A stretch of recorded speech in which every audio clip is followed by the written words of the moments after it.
തൃണമൂലുമായി ബന്ധപ്പെട്ട വാർത്തകളാണ് എല്ലാവരും സംസാരിക്കുന്നത്. പക്ഷേ എനിക്ക് ചോദിക്കാനുള്ളത് വനിതാ സംവരണ ബിൽ, അതായത് വനിതകൾക്ക് 33% പ്രാതിനിധ്യം നൽകുന്ന ഒരു ബില്ല് കൊണ്ടുവന്നിരുന്നു. പക്ഷെ ആ ബില്ലിനെ എതിർത്ത് തോൽപ്പിക്കുകയാണ് ചെയ്തത്. ഇപ്പോഴത്തെ ഒരു നീക്കങ്ങളൊക്കെ അനുസരിച്ച് ഈ ബില്ല് വളരെ ഈസി ആയിട്ട് പാസ്സാക്കി എടുക്കാനായിട്ട് കേന്ദ്ര സർക്കാരിന് സാധിക്കുന്ന ഒരു സാഹചര്യമല്ലേ? അതെ, കേന്ദ്ര സർക്കാർ അന്ന് തന്നെ പറഞ്ഞിരുന്നു, വളരെ വികാരഭരിതമായിട്ട് അന്ന് പ്രധാനമന്ത്രി നരേന്ദ്രമോദി രാഷ്ട്രത്തോട് ഒരു പ്രഭാഷണം ദേശീയ മാധ്യമങ്ങളിലൂടെ, ദൂരദർശൻ, ആകാശവാണി, മറ്റു മാധ്യമങ്ങളെല്ലാം അത് റിലേ ചെയ്യുകയും ചെയ്തു. വളരെ വികാരഭരിതമായിട്ട് പറഞ്ഞു, ഞങ്ങൾ ഇതുകൊണ്ട് തോറ്റുമടങ്ങുകയില്ല, ഞങ്ങൾ പരാജയപ്പെടുകയില്ല, ഈ ക്രൂരമായ കൃത്യം, ഈ ബില്ലിനെ തോൽപ്പിക്കുക എന്ന് പറയുന്നത് ഈ രാജ്യത്തെ സ്ത്രീകളോട് ചെയ്യുന്ന ഏറ്റവും വലിയ കൃത്യം അവർ ചെയ്തെങ്കിലും ഞങ്ങളിത് പാസ്സാക്കുക തന്നെ ചെയ്യും എന്ന് പറഞ്ഞപ്പോൾ എനിക്ക് വിശ്വസിക്കാൻ കഴിഞ്ഞില്ല. ഈ ഒരു ടേമിൽ, അതായത് അദ്ദേഹത്തിൻ്റെ 3-ാം ടേമാണിത്, ആ 3-ാം ടേമിൽ അദ്ദേഹത്തിന് അത് സാധിക്കും എന്നുള്ളത് ഞാൻ സ്വപ്നത്തിൽ പോലും വിചാരിച്ച കാര്യമല്ല. കാരണം പാർലമെൻറ്റിലെ അവരുടെ പ്രതിപക്ഷത്തിൻ്റെ ഗോഗ്വാ വിളികൾ എന്ന് പറയുന്നത് തോൽപ്പിച്ചേ ഞങ്ങൾ മോദിയെ തോൽപ്പിച്ച് എന്നുള്ള മട്ടിലായിരുന്നു. കാരണം അവരെ നമ്മളെന്താ പറയുന്നത്, ക്ലോസിങ് ദ റാങ്ക്സ് എന്ന് ഇംഗ്ലീഷിൽ പറയുന്ന പോലെ ഒരൊറ്റ കെട്ടായിട്ട് നിന്നുകൊണ്ട്, ഒരൊറ്റ ചങ്ങലയായിട്ട് നിന്നുകൊണ്ട് അവർ മോദിയെ തോൽപ്പിച്ചു. പക്ഷെ തോറ്റത് എന്താണ്? മോദിയാണ്. വനിതാ സംവരണ ബിൽ അത് രാജ്യസഭയിൽ ആൾറെഡി പാസ്സാക്കിയതാണ്, ബുദ്ധിപൂർവ്വം ഇവർ നേരത്തെ പാസ്സാക്കി. അതുകൊണ്ടാണ് ഇപ്പോഴും അത് ജീവനോടെ ഇരിക്കുന്നത്. അല്ലെങ്കിൽ അത് കാലഹരണപ്പെട്ടു പോയിനി. അത് ലാപ്സാക്കാതെ ഇവരെ സൂക്ഷിച്ചു വച്ചിരുന്നു. അത് എല്ലാവരെയും പറഞ്ഞ് മനസ്സിലാക്കി വെബ്സൈറ്റിലിട്ട് എല്ലാവരുടെയും പിന്തുണ തേടി, എല്ലാവരുടെയും മീറ്റിംഗ്, എല്ലാ രാഷ്ട്രീയ കക്ഷികളുടെയും മീറ്റിംഗ് വിളിച്ചു കൂട്ടിയിട്ട് നിങ്ങളിതിനെ പിന്തുണയ്ക്കണം, നമ്മുടെ രാജ്യത്തെ സ്ത്രീകൾക്ക് നീതി കിട്ടണം ഇനിയെങ്കിലും എന്നുള്ള വാക്ക് അപേക്ഷയായിട്ട് അവരുടെ മുമ്പിൽ പറഞ്ഞു, അവതരിപ്പിച്ചു. നോക്കാം എന്ന് പറഞ്ഞു പോയി. അപ്പോഴും BJPക്ക് പ്രതീക്ഷയുണ്ടായിരുന്നു എങ്ങനെയെങ്കിലും അവർ പിന്തുണയ്ക്കും. പക്ഷേ വോട്ടിനിട്ട് കഴിഞ്ഞപ്പോൾ അവർ കൂട്ടായിട്ട് ഈ ബില്ലിനെ തോൽപ്പിച്ചു. BJP സഖ്യത്തിന് അവർക്ക് കിട്ടാമായിരുന്നതിനേക്കാൾ ഒരു 5 വോട്ട് കിട്ടിയെങ്കിലും ഇത് പാസ്സാക്കണമെങ്കിൽ അതിൻ്റെ സാങ്കേതികത്വം എന്ന് പറയുന്നത് 3/2 ഭൂരിപക്ഷം. കാരണം എന്താണ്? അത് ഭരണഘടനാ ഭേദഗതിയാണ്, 131ാമത് ഭരണഘടനാ ഭേദഗതിയാണ്. അത് പാസ്സാകാതെ പോയി. ഒരുപക്ഷെ എനിക്ക് തോന്നുന്നത് നരേന്ദ്രമോദി തൻ്റെ ജീവിതത്തിൽ ഏറ്റവും കൂടുതൽ വികാരവാനായിട്ട് കണ്ടിട്ടുള്ള, വിഷാദവാനായിട്ട് കണ്ടിട്ടുള്ള ഒരു സന്ദർഭമാണത്. അതുകൊണ്ട് തന്നെയാണ് അദ്ദേഹം പെട്ടെന്ന് രാഷ്ട്രത്തോടെ ഒരു പ്രസ്താവന അദ്ദേഹത്തിന് നടത്തേണ്ടി വന്നത് എന്നും തോറ്റുപോയൊരു സന്ദർഭം തന്നെയാണ് BJPയും നരേന്ദ്രമോദിയും. പക്ഷേ ആ തോൽവിയിൽ നിന്നുള്ളൊരു പാഠം ഉൾക്കൊണ്ടുകൊണ്ട്, അതാണ് ഈ NDA ഗവൺമെൻറ്റിൻ്റെ ഒരു ഗുണമെന്ന് പറയുന്നത്, അവർ വെല്ലുവിളികളെ അവസരങ്ങളാക്കി മാറ്റും. അങ്ങനെ അവസരങ്ങളാക്കി മാറ്റിക്കൊണ്ടുള്ള ഒരു സന്ദർഭം എന്ന് പറഞ്ഞാൽ, ജവഹർലാൽ നെഹ്റുവിൻ്റെ ഭാഷയിൽ പറഞ്ഞാൽ ഒരു നിയോഗം, എ ട്രിസ്റ്റ് വിത്ത് ഡെസ്റ്റിനി ഇപ്പോൾ സമാഗതമായിരിക്കുക. ഈ ബംഗാളിൽ ഈ പ്രാവശ്യവും BJP തോറ്റുപോകുന്നതായി വിചാരിച്ചത്. പക്ഷേ സ്വപ്ന തുല്യമായിട്ടുള്ള ഒരു വിജയമാണ് അവർക്ക് കിട്ടിയിരിക്കുന്നത്. എന്ന് പറഞ്ഞാൽ അവിടുത്തെ നേതാവായിട്ട് എല്ലാവരും വാണുകൊണ്ടിരുന്ന നമ്മുടെ മമതാ ബാനർജിയെ അവരുടെ സ്വന്തം തട്ടകമായ ഭവാനിപ്പൂരിലിട്ട് തോൽപ്പിച്ചിരിക്കുന്നു. വിശ്വസിക്കാൻ പറ്റാത്ത, ഇപ്പോഴും എനിക്ക് സംശയമായത്, ഞാൻ സ്വപ്നം കണ്ടതാണ്. സ്വപ്ന തുല്യമായിട്ടുള്ള വിജയമാണ് അവിടെ കരസ്ഥമാക്കിയത്. എന്തായിരുന്നു നമ്മുടെ മാധ്യമങ്ങളെല്ലാം കൊട്ടിഘോഷിച്ചത്? മാതൃഭൂമിയുടെ ചില മാധ്യമ പ്രവർത്തകർ മനോജ് മേനോൻ്റെയൊക്കെ നേതൃത്വം തീർന്നു, BJPയെ തീർന്നു, വമ്പിച്ച ഭൂരിപക്ഷത്തിൽ 3/2 ഭൂരിപക്ഷത്തിലേക്ക് മമതാ ബാനർജി പോവുകയാണെന്നുള്ള വായ്ത്താരികൾ. അതുപോലെ പ്രശാന്ത് രഘുവംശവും, അദ്ദേഹം നമുക്ക് ശരിക്കു തിരിയാത്ത വാക്കുകളിൽ കൂടി മമതാ ബാനർജി ഇപ്പോൾ ജയിക്കാൻ പോകാമെന്നുള്ളൊരു പ്രതീതി ലോകം അവർ സൃഷ്ടിക്കുകയുണ്ടായി. അതുകൊണ്ടൊക്കെ തന്നെ അങ്ങനെ സംഭവിക്കുകയില്ല എന്നുള്ള ഒരു വിശ്വാസമാണ് എനിക്കുണ്ടായിരുന്നത്. പക്ഷേ നോക്കിക്കോണേ, അവിടെ ജയിച്ചു സുവേന്ദു അധികാരി. ആ മനുഷ്യൻ്റെ മുഖത്ത് ജയിച്ചു കഴിഞ്ഞിട്ടും നമ്മുടെ പിണറായി വിജയൻ ഇപ്പോൾ പ്രതിപക്ഷ നേതാവായിരിക്കുന്നതിൻ്റെ ഒരു ഭാവം പോലും ഉണ്ടോ? ഇല്ല. തനിക്ക് ജനങ്ങളോടുള്ള സേവനം ചെയ്യണം എന്നുള്ള ഒരു ബോധമല്ലാതെ, ഈ വിജയത്തിൻ്റെ അഹങ്കാരവും ഒന്നുമില്ലാതെയാണ് അദ്ദേഹം നിൽക്കുന്നത്. അദ്ദേഹം ആദ്യം ചെയ്തത് എന്താ?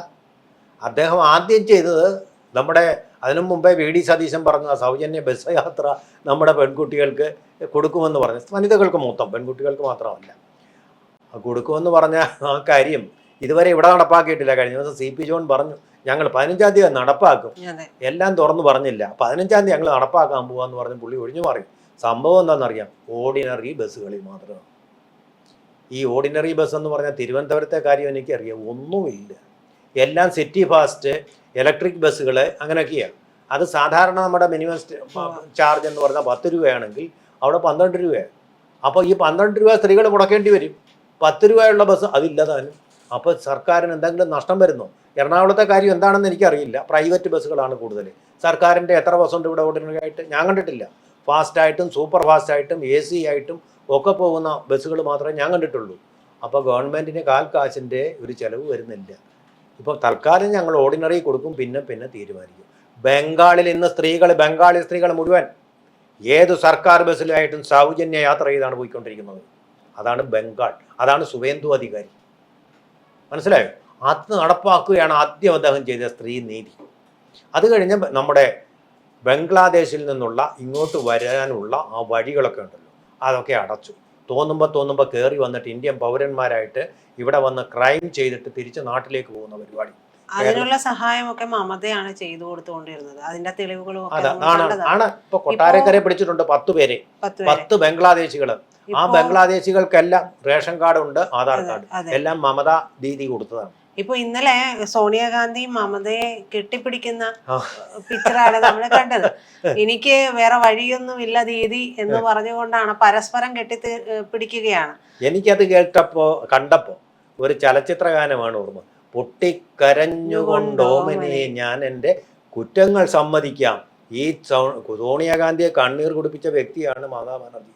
അവരോട് പിണങ്ങി ഇറങ്ങിപ്പോയിട്ട് അവിടെയിട്ട് പിന്നെ അവരുടെ ഒരു പ്രമുഖൻ അധീർ രഞ്ജൻ ചൗധരി എന്ന് ഞാൻ ഓർക്കുന്നു. കഴിഞ്ഞ അവരുടെ പ്രതിപക്ഷ നേതാവായിട്ടിരുന്ന ആളിനെ ബഹ്റാംപൂരിൽ അവര് യൂസഫ് പട്ടാൻ എന്ന് പറയുന്ന ബംഗാളി പോലും അല്ലാത്ത ആളിനെ എതിർ സ്ഥാനാർത്ഥിയാക്കിക്കൊണ്ട് ആ നല്ല മനുഷ്യൻ, നല്ല കോൺഗ്രസ്സുകാരനെ തോൽപ്പിച്ചു. എന്നിട്ടാണ് കെട്ടിപ്പിടിക്കാൻ ചെന്നിരിക്കുക. തോറ്റു തുന്നം പാടി അവിടെ രക്ഷയില്ലെന്ന്.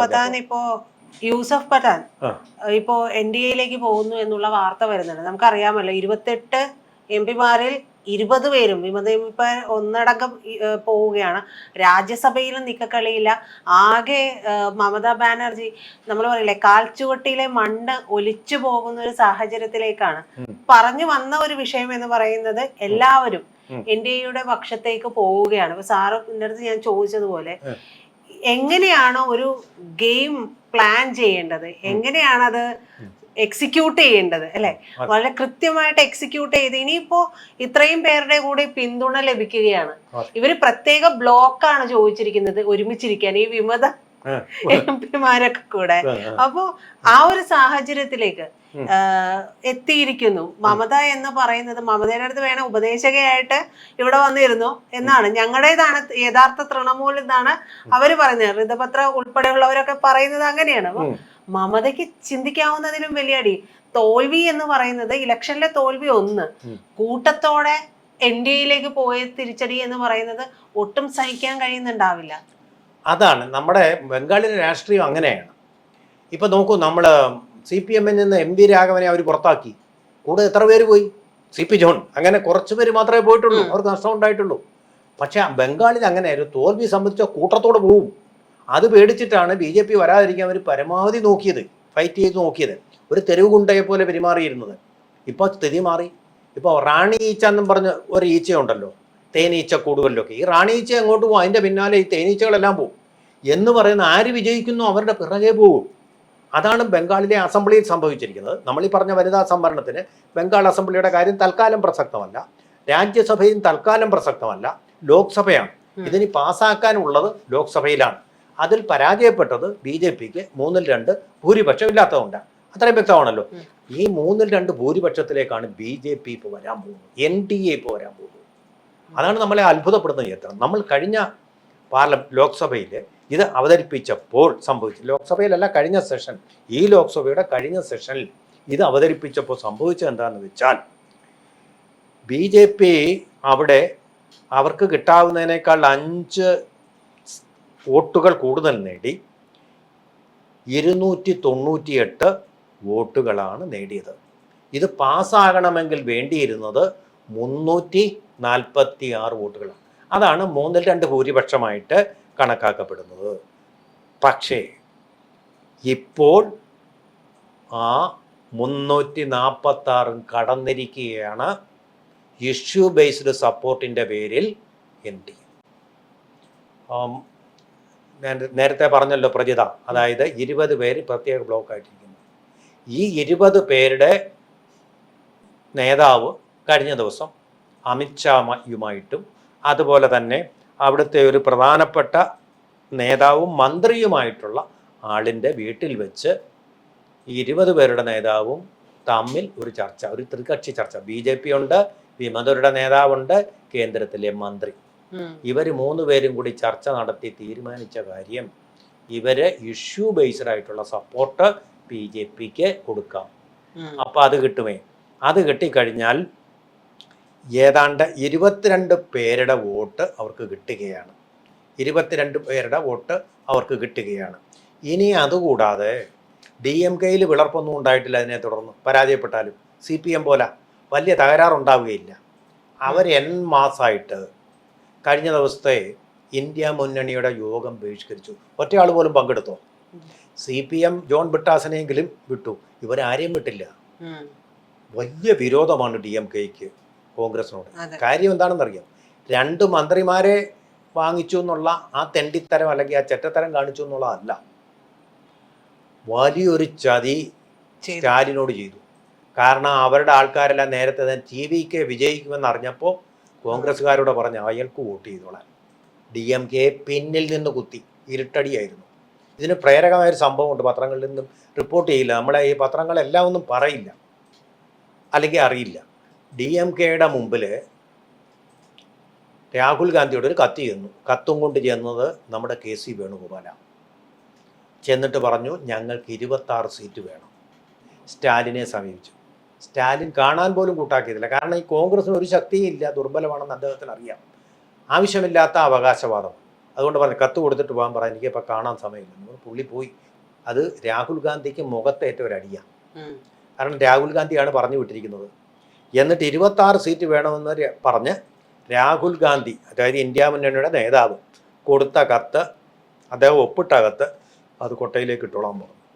എന്നിട്ടാണ് 6 സീറ്റ് ഞങ്ങൾ തരാം, വേണമെങ്കിൽ വാങ്ങിച്ചു, അല്ലെങ്കിൽ വേണ്ട പൊയ്ക്കോളാൻ പറഞ്ഞു. ഇത് വലിയൊരു അപമാനമായി. അപ്പോൾ അതിൻ്റെ ഒരു പ്രതികാരം കൂടിയാണ് രാഹുൽ ഗാന്ധി TVK. എന്നാൽ പിന്നെ TVKക്ക് ചെയ്യാം. അതുകൊണ്ടല്ല TVK വിജയിച്ചത്, അതുകൊണ്ട് മാത്രമല്ല, ആ വിരോധത്തിൻ്റെ പേരിലാണ് കരുണാനിധിയോടുള്ള പക വീട്ടാൻ വേണ്ടി 2 മന്ത്രിമാരായിട്ട് ആയിക്കൊണ്ട് അതെ ആയിക്കൊണ്ട് സ്റ്റാലിനോടുള്ള പ്രതികാരം, സ്റ്റാലിനോടുള്ള പ്രതികാരം തന്നെ. ആ പ്രതികാരം തീർക്കാൻ വേണ്ടിയാണ് മന്ത്രിസഭയിൽ ചേർന്നത്. ഇതാണ് ഇന്ത്യ മുന്നണിയെ പിളർത്താൻ പ്രധാനപ്പെട്ട ഒരു കാരണം. അതൊന്ന്. പിന്നെ മറ്റൊരു കാര്യമെന്ന് പറയുന്നത്, DMKക്ക് മടുത്തു കഴിഞ്ഞു കോൺഗ്രസുമായിട്ടുള്ളൊരു ബാന്ധവം. നമ്മുടെ പ്രധാനമന്ത്രി പറയുന്നത് പോലെ ഒരു പരാന്നജീവിയാണ്. DMKക്കുള്ള സീറ്റും കൂടി ഇല്ലാതാക്കുന്നതാണ് ആ ബന്ധം. അപ്പോൾ എന്നേക്കുമായിട്ട് അവസാനിച്ചിരിക്കുകയാണ് DMK. ഇപ്പോൾ ശരത് പവാർ പറയുന്നുണ്ട് ഞാൻ അവരുമായിട്ട് സംസാരിക്കാം, എല്ലാം ശരിയാക്കാം. ഒരു ചുക്കും നടക്കാൻ പോകുന്ന DMK ഒരു സ്റ്റാൻഡ് എടുത്താൽ അത് ഫേം സ്റ്റാൻഡായിരിക്കും. അങ്ങനെ ഒരു കാര്യമുണ്ട്. ഇപ്പോൾ TVK അവർക്ക് സപ്പോർട്ട് ചെയ്യാമായിരുന്നു. അദ്ദേഹം പറഞ്ഞു വേണ്ട, ഞങ്ങൾ 2 ആദർശങ്ങളുള്ള പാർട്ടിയാണ്, അത് വേണ്ടെന്ന് അദ്ദേഹം പറഞ്ഞു. അത്തരത്തിലൊരു രാഷ്ട്രീയ വിവേകമുള്ള വ്യക്തിയല്ല എന്ന് നമുക്ക് പറയാൻ പറ്റില്ല. അഴിമതിക്കാരനാണ് ഓഫ് കോഴ്സ്. ആ ഒരു തീരുമാനമെടുത്ത ആളിനെ ശരത് പവാർ വിചാരിച്ചാൽ മാറ്റാൻ പറ്റില്ല. ശരത് പവാറിന് സ്വന്തം അനന്തരവനെങ്കിലും മാറ്റാൻ പറ്റുമോ? അദ്ദേഹം ഇപ്പോൾ ഇന്ത്യ മുന്നണിയുടെ ഭാഗമല്ലേ. അതുപോലും മാറ്റാൻ പറ്റാത്ത ആൾ മാറ്റാം എന്ന് ഇപ്പോൾ പറഞ്ഞാൽ ഒരു കാര്യവുമില്ല അതിനകത്ത്. അതുകൊണ്ടാണ് ഇപ്പോൾ വരാൻ പോകുന്നത് 293 സീറ്റുണ്ട് ഇപ്പോൾ ആർക്ക്, NDAക്ക്. അതിൽ 5 സീറ്റ് കൂടുതൽ കിട്ടിയാണ് വനിതാ ബില്ലിൽ 298 വോട്ട് കിട്ടിയത്. ഇപ്പം 22 സീറ്റ് DMKയുടെ കിട്ടാൻ പോവുകയാണ്. ഏതിന്? വനിതാ സംവരണത്തിന് പിന്തുണയായിട്ട്. അതുകൂടാതെ തൃണമൂൽ കോൺഗ്രസിന് വരെ രക്ഷയില്ല. ഇപ്പം 20 പേർ മാറിയത് കൊണ്ട് 20 പേരോടൊപ്പം മറ്റുള്ളവർ നിൽക്കും. 29 സീറ്റ്. അത് വരുമ്പോൾ എത്രയായി? 344 വോട്ടുകളാണ് കിട്ടുന്നത്. എന്ന് പറഞ്ഞാൽ 2/3 ഭൂരിപക്ഷത്തിന് വേണ്ടത് 346. അപ്പോൾ പിന്നെന്ത് വേണം? കുറേ വോട്ടും കൂടെ വേണം. ഇപ്പോൾ സാധ്യതയുള്ളത് ശരത് പവാറിൻ്റെ തന്നെ പിന്തുണ അവർ വാങ്ങിക്കും. 8 പേരുണ്ട്. 8 പേര് കൂടാതെ BJD തീർച്ചയായിട്ടും സമ്മതിക്കും. BJD ഒരാളേ ഉള്ളൂ, BJP തന്നെ അത് തോൽപ്പിച്ചവർ. ഒരു വോട്ടുണ്ട്. YSR എപ്പോഴും ഇഷ്യൂ ബേസ്ഡ് ആയിട്ടുള്ള സപ്പോർട്ട് കൊടുത്തുകൊണ്ടിരുന്ന പാർട്ടിയാണ്. അവർ തീർച്ചയായിട്ടും പിന്തുണയ്ക്കും ഇഷ്യൂ ബേസ്ഡ്.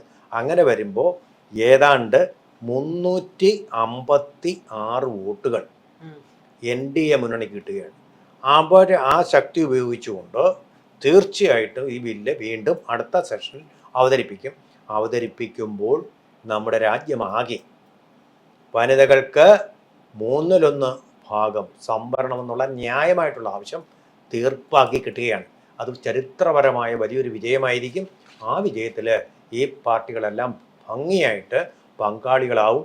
അതേസമയം ആ ചരിത്രത്തിൽ ചവറ്റുകൊട്ടയിലാക്കപ്പെടും ഇന്ത്യ മുന്നണിയിലെ ഇതര കക്ഷികൾ എന്നുള്ളൊരു വലിയ യാഥാർത്ഥ്യം ഇപ്പം നടക്കാൻ പോവുകയാണ്.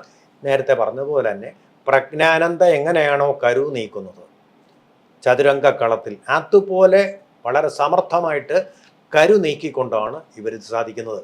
അത് ജനാധിപത്യ വിരുദ്ധമൊന്നുമല്ല, ബുദ്ധി കൊണ്ട് പ്ലാൻ ചെയ്ത് നേടുന്ന വിജയമാണ്. അപ്പോൾ ജനാധിപത്യത്തിൽ തെരഞ്ഞെടുപ്പിൽ മാത്രമുള്ള വിജയമല്ല, മറ്റ് ജനാധിപത്യം വെടിയാതെയുള്ള തന്ത്രങ്ങളുടെ വിജയവും വലിയൊരു പങ്ക് വഹിക്കുന്നുണ്ട്. ഇത് ജനാധിപത്യ വിരുദ്ധമൊന്നുമല്ല. ഒരു ബില്ല് പാസ്സാക്കാൻ വേണ്ടി ഇഷ്യൂ ബേസ്ഡ് സപ്പോർട്ട് എങ്ങനെ തന്ത്രപരമായിട്ട് അവർ സമാഹരിക്കുന്നു എന്നുള്ള ഇതിൻ്റെ മകുടമായ ഒരു ഉദാഹരണവും സ്ത്രീകളെ സംബന്ധിച്ചിടത്തോളം വമ്പിച്ച ഒരു നേട്ടവുമായിരിക്കും ആ ബില്ലെന്നുള്ള കാര്യത്തിൽ നമുക്ക് രണ്ട് പക്ഷം വേണ്ട.